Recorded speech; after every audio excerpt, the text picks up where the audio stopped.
I'm gonna share with you guys on how to get this creative light streak dance photography with your speed light.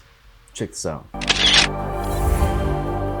Hit that like and subscribe and let's go, guys. Okay, so very short tutorial on how to get those creative light streak photos that you might have seen online or that you're trying to get, or maybe you're already getting it and maybe you want to fine tune it a little bit. So very simple to do. So first off, set your camera so that way it's properly set in the dark during a wedding. Decide what aperture that you want. Aperture f2.8 or f4, and depending on how blurry you want the background to be. I usually have it at f2.8. And then second, ISO. Set your ISO to about 400. I kind of like the 400. It brings in some light so that way the background lights that you see is kind of visible and it doesn't make it too dark. And then of course, the shutter has to be 1/20th of a second to maybe 1/5 of a second. So it opens up for a while to bring in the light and for you to be able to move your camera around to create the lights. Now, importantly, now you have to turn on rear curtain sync. This is for every camera. You might want to check your manual how to turn yours on. For your Nikon Z, it's under photography, photo shooting menu, and then you come down and you go to flash mode, and that's where you can select your flash. I definitely recommend you putting it on the I menu so you get a quick access to it as well, because you want to turn that off as soon as you're done with it and not have to go into the menu to find it. And the reason why you want the rear sync curtain on is because the photo, so with all that light streak that you create, boom, the flash will get your subject and all the lights are behind them. If you don't have that on and you take your photo, then you're going to see that the light streak goes above their face. If that's what you want,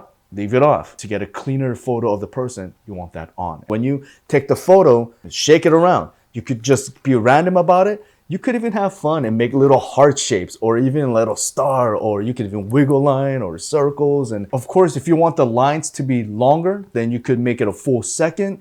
And if you want the lines to be shorter, you could even make it where it's, 1/30th of a shutter, so on. So that helps control how long it opens. But as you are opening that shutter longer, then you want your ISO to be lower or your aperture to be smaller, right?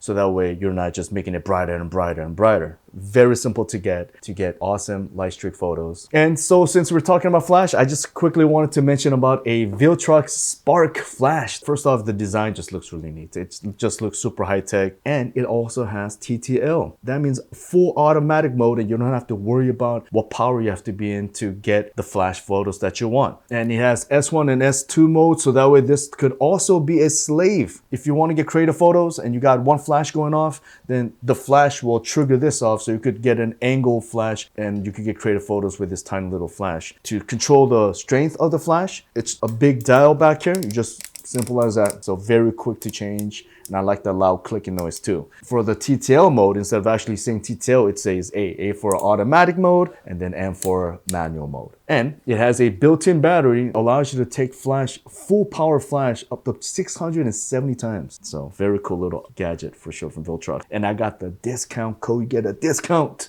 using my link below. So if you do use it, I definitely recommend it. Please leave a comment. Anything will help. And if you could hook me up with your email at cameratofilm.com, get yourself in my email list. I want to send out free tutorials and training stuff, and I want to share everything I know about camera, video, photo, drone, everything. And as I'm getting older, that's all we can do. Just share it. So definitely appreciate you. And yeah, I'll see you next time.